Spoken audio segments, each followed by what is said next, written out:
तथाकथित रूप से अभिमुक्तेश्वरानंद जो अपने आप को शंकराचार्य कह रहे हैं तो इनको पहले प्रूव करना होगा कि इनके पास क्या अधिकार है। दूसरी बात, अब ये राजनीतिक रोटियां सेकने के लिए या राजनीतिक रूप से लोगों से प्रेरित होकर ये ऐसी बातें, कोरी बकवास की बातें उठा रहे हैं और योगी आदित्यनाथ से ही सर्टिफिकेट मांग रहे हैं, तो ये इनका बहुत ही गलत है।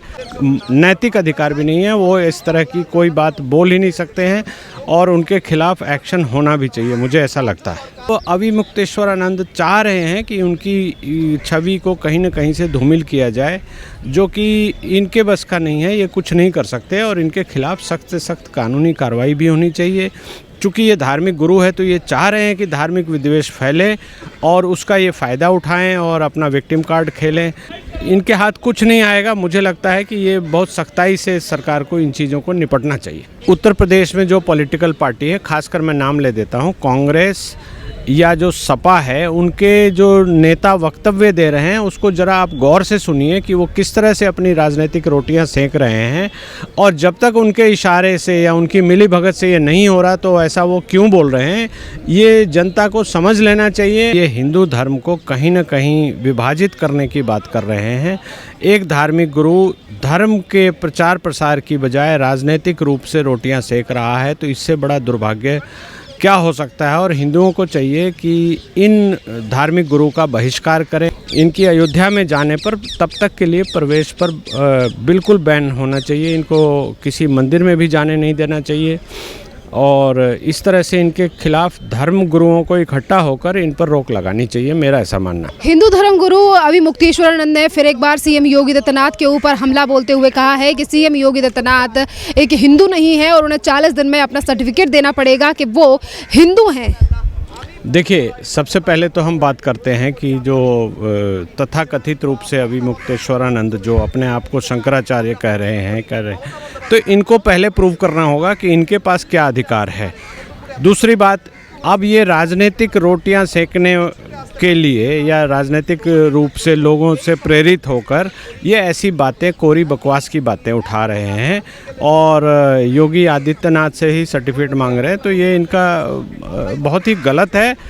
ये एकदम उनके पास कहीं कोई कानूनी अधिकार नहीं है, संवैधानिक अधिकार होने का तो सवाल ही नहीं है। इसके साथ साथ धार्मिक अधिकार भी नहीं है उनके पास, नैतिक अधिकार भी नहीं है। वो इस तरह की कोई बात बोल ही नहीं सकते हैं और उनके खिलाफ एक्शन होना भी चाहिए, मुझे ऐसा लगता है। इसी के साथ साथ उन्होंने कहा है कि अगर 40 दिन में प्रमाण नहीं दिया गया तो फिर देश की जनता ये सोचेगी कि योगी आदित्यनाथ जो भगवा कलर पहनते हैं वो सिर्फ दिखावे और राजनीति के लिए। देखिए, अब चूँकि वो ऐसी बातें बोल रहे हैं तो उनको ये देखना चाहिए कि योगी आदित्यनाथ एक चुने हुए मुख्यमंत्री हैं, जो कि उत्तर प्रदेश के मुख्यमंत्री पिछले कई सालों से हैं और वो जो भी काम कर रहे हैं वो जो धार्मिक ग्रंथों में वर्णित है उस हिसाब से वो, उसके पहले भी उनका जो योगदान समाज को, संस्कृति को, धर्म को रहा है उसको हम भुला नहीं सकते। तो वो अब अभिमुक्तेश्वरानंद चाह रहे हैं कि उनकी छवि को कहीं न कहीं से धूमिल किया जाए, जो कि इनके बस का नहीं है, ये कुछ नहीं कर सकते और इनके खिलाफ सख्त से सख्त कानूनी कार्रवाई भी होनी चाहिए। चूँकि ये धार्मिक गुरु है तो ये चाह रहे हैं कि धार्मिक विद्वेष फैले और उसका ये फ़ायदा उठाएं और अपना विक्टिम कार्ड खेलें। हालांकि वो खेल चुके हैं, लेकिन ऐसा मुझे नहीं लगता कि हमारे प्रजातंत्र में ऐसे लोगों के लिए कहीं कोई जगह है या ऐसे ये करके जो सर्टिफिकेट मांग रहे हैं इनका कुछ होगा और इनके हाथ कुछ नहीं आएगा। मुझे लगता है कि ये बहुत सख्ताई से सरकार को इन चीज़ों को निपटना चाहिए। सर, इसी के साथ साथ अभिमुक्तेश्वरानंद को लेकर तमाम धर्म गुरु हैं जो अपनी अपनी राय रख रहे हैं और इसी बीच परमहंस आचार्य द्वारा अब अभिमुक्तेश्वरानंद के बयान की काफ़ी ज़्यादा निंदा की गई है और उन्होंने कहा है कि अभिमुक्तेश्वरानंद को सीएम योगी आदित्यनाथ से माफ़ी मांगनी चाहिए और अगर वो माफ़ी नहीं मांगते हैं तो अयोध्या में उनकी एंट्री बैन कर। देखिए, जो भी कहा गया है बिल्कुल सही कहा गया है और अभिमुक्तेश्वरानंद इस चीज़ को इससे भी ज़्यादा डिज़र्व करते हैं। अब इसमें एक नया पहलू और है कि इनको देखना पड़ेगा कि ये किस तरह से किन राजनीतिक लोगों के साथ ये मिलकर ऐसा कर रहे हैं और ये हिंदू धर्म को कहीं ना कहीं विभाजित करने की बात कर रहे हैं। एक धार्मिक गुरु धर्म के प्रचार प्रसार की बजाय राजनीतिक रूप से रोटियां सेक रहा है, तो इससे बड़ा दुर्भाग्य क्या हो सकता है। और हिंदुओं को चाहिए कि इन धार्मिक गुरु का बहिष्कार करें और ये कहें कि आप धार्मिक गुरु है ही नहीं, पहले आप सर्टिफिकेट लाइए, पहले आप कोर्ट के आदेश लेकर आइए। आप जो तथाकथित रूप से अपने आप को शंकराचार्य कह रहे हैं, ये सब आप पे लागू नहीं होता, आपके पास कहीं कोई अधिकार नहीं है। तो इस तरह से करके इनको पीछे करना होगा, नहीं तो ये पूरी हिंदू धर्म को विभाजित करने के नाम पर ही ये आगे चल रहे हैं और इसमें आपको बाद में पता लगेगा। हालांकि अभी इन चीज़ों का प्रमाण हम दे नहीं पाएंगे कहीं से भी। ये कहीं ना कहीं अंतर्राष्ट्रीय एक षड्यंत्र है जिसके अंतर्गत ये चाह रहे हैं कि हिंदू धर्म का विभाजन हो और राजनीतिक रूप से जो विभाजन हो, उसके बाद कुछ लोग वोट उनके कहने के अनुसार दें। तो इस तरह की बातें ये इनके मन में है और इस पर सभी लोगों को गौर करना चाहिए और इनका विरोध करना चाहिए और इनका बहिष्कार करना चाहिए। मेरा ऐसा मानना है कि ये बहुत ही गलत कर रहे हैं, बहुत निंदनीय काम कर रहे हैं और इनको इस तरह से कोई अधिकार, कानूनी अधिकार, धार्मिक अधिकार, कहीं से कोई अधिकार नहीं है।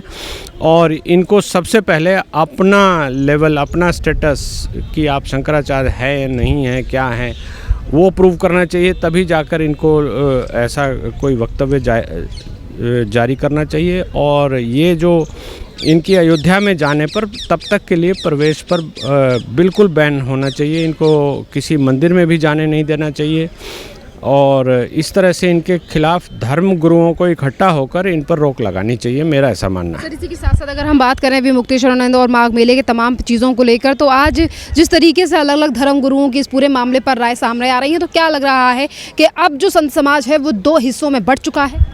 ऐसा ये कोशिश कर रहे हैं लेकिन ऐसा है नहीं और ये होना भी नहीं चाहिए।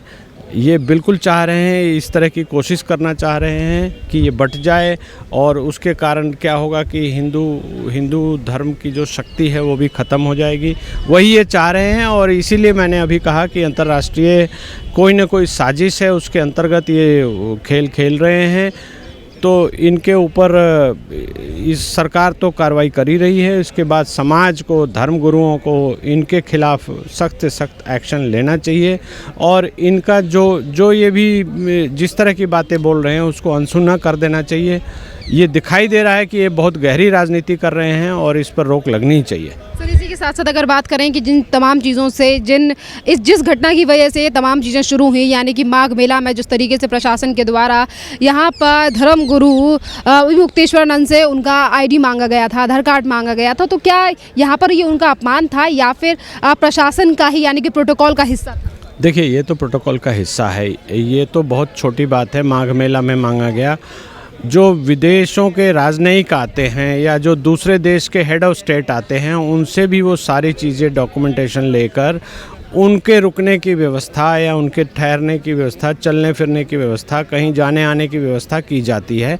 तो प्रशासन ने, माघ मेला के प्रशासन ने इनसे मांग लिया तो इनको दे देना चाहिए था और ये तब नहीं दिया तो अब दे दें, पब्लिक डोमेन में डाल दें कि भाई कोई भी जाकर दे आओ। ऐसा ये करने की बजाय ये तो ठान कर आए थे, पहले से इनको लगता है कि इनके मन में था कि मुझे झगड़ा फैलाना है, रायता फैलाना है और अपना धार्मिक होने के नाम पर इस तरह की हरकत करनी है ताकि जनता, मुझे भोली भाली जनता ज़्यादा सुने समझे। तो वैसा उन्होंने करने की कोशिश की, हालांकि बहुत बुरी तरह से विफल रहे हैं और आगे भी वो हाथ पर मार रहे हैं कि ऐसा कुछ हो जाए ताकि मेरी जो धर्म की दुकान है वो चल पड़े। ऐसा मुझे नहीं लगता कि ऐसा कुछ होने वाला है। क्या लग रहा है सर कि इस पूरे मामले पर जानबूझकर इसीलिए इसे बढ़ाया जा रहा है अभी मुक्तेश्वरानंद के द्वारा कि लगातार वो मुख्यमंत्री योगी आदित्यनाथ पर टिप्पणी कर रहे हैं, कभी औरंगजेब, कभी काल नेमी और कभी हिंदू नहीं है, इस तरीके की बात कहकर? क्या वो चाहते हैं कि राजनीति इस पर और भी ज़्यादा हो, राजनीति में आने के लिए इस तरीके से चीज़ें की जा रही हैं? देखिए, वो तो राजनीति पे आएंगे नहीं आएंगे ये बातें तो गुप्त रहेंगी, लेकिन आप इस चीज़ को समझने के लिए जहाँ भी ऐसा वक्तव्य आ रहा है, तो जो भी उत्तर प्रदेश में जो पॉलिटिकल पार्टी है, खासकर मैं नाम ले देता हूँ, कांग्रेस, या जो सपा है उनके जो नेता वक्तव्य दे रहे हैं उसको ज़रा आप गौर से सुनिए कि वो किस तरह से अपनी राजनीतिक रोटियां सेक रहे हैं, और जब तक उनके इशारे से या उनकी मिली भगत से ये नहीं हो रहा तो ऐसा वो क्यों बोल रहे हैं, ये जनता को समझ लेना चाहिए और धर्म को विभाजित होने से रोकने की दिशा में काम करना चाहिए।